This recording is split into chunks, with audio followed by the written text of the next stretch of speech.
lot of people compare Subarus to Toyotas and Hondas, but the only other car manufacturer that shares a DNA with this car and this platform is the Porsche. And that's pinnacle of engineering. You can't even really compare those either.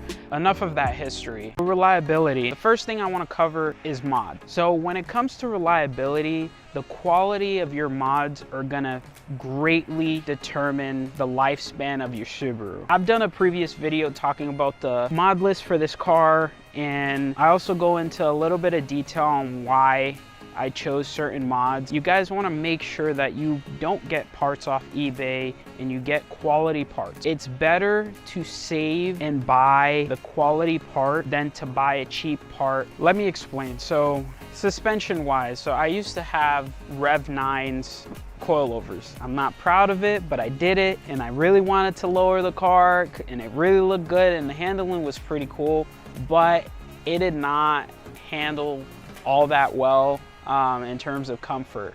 And so yeah, I got them off some guy for like 300 bucks, threw them on, got an alignment. The car was okay, but they blew probably a month after. Then I decided to go with another set of coilovers. I got ISC coilovers, didn't really like them, should have done more research. But again, the moral of the story, guys, is this car is your investment. I drive this car every single day. It has about 83,000, almost 84,000 miles on it. So when I hop in this car and I crank it up and I'm driving down the road, it needs to take me from point A to point B. But it also needs to let me have some fun. And the only way you could do that is if you have very reliable parts.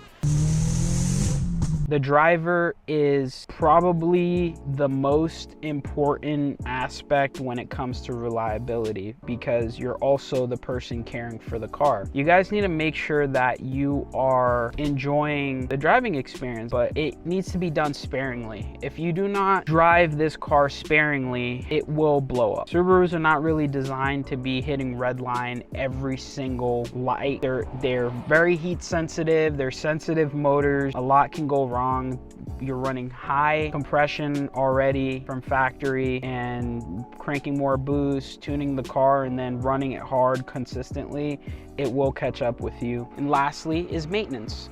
So today I'm gonna actually be doing a couple things on this car. So one of the things is spark plugs. I know people dread it, it sucks, but I'm gonna show you a tool that I use and it greatly helps move things along. And there's also another weird fact that I'd like to share with you guys. Do not buy spark plugs off Amazon, eBay. I recommend Import Image, that's where I got these from. I recommend New Provision Racing, and if you want to go with OEM, I recommend just buying them off Subaru. They're a little more expensive. These were $45 from Import Image. If you go through Subaru, they're going to be more expensive. I think it's like $25 per spark plug or whatever. It's about $100. It's pretty expensive. But the one thing I want you guys to watch out for is they do actually sell fake NGKs.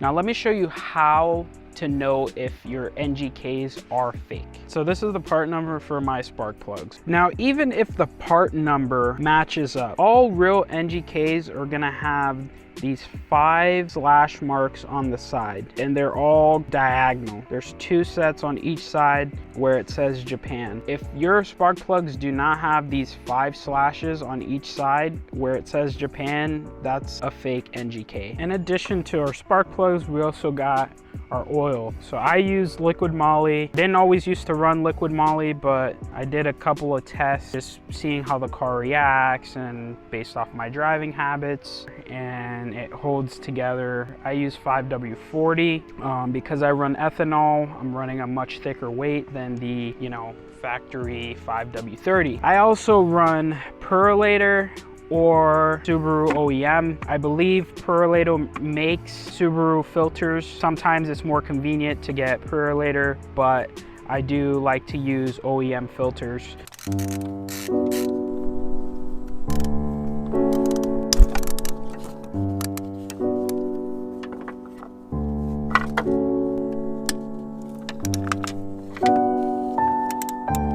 This tool right here is what you're gonna need. This tool, whoever made it, is the GOAT.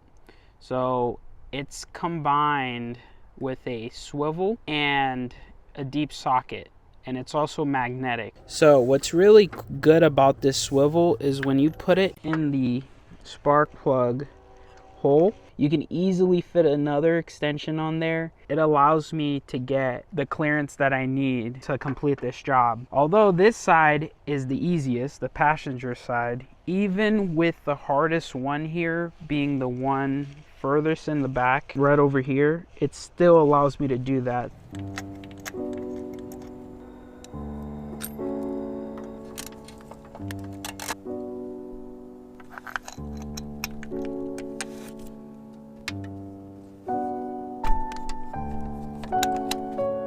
The car's been running pretty rich lately. I've been battling a perpetual header leak, so that's why the spark plugs look like this. And the 1 year that I've been doing this, I've gotten tremendous amount of support from you guys, and I really do appreciate it. And you know, I do this for fun, and I also do this to connect with you guys.